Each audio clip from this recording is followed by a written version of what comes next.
Hello everyone! So ayan, may share lang ako sa inyo dito sa opportunity na kung saan ako nagkaroon ng extra income. Okay? So meron na rin kami ditong natulungan, isang public teacher na si Ma'am Arlene. So ayan po ang kanyang kinita dito.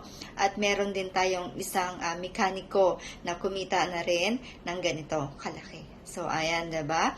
So, meron din tayong isang private personnel na kumita na rin ng ganito si Coach Darwin. So 'di ba? Maganda talaga dito sa opportunity na 'to kasi kahit anong background, pwede ka na talagang kumita. As long as na willing kang magbigay dito ng oras, magbigay ng time, marami kaming magaguide sa inyo dito.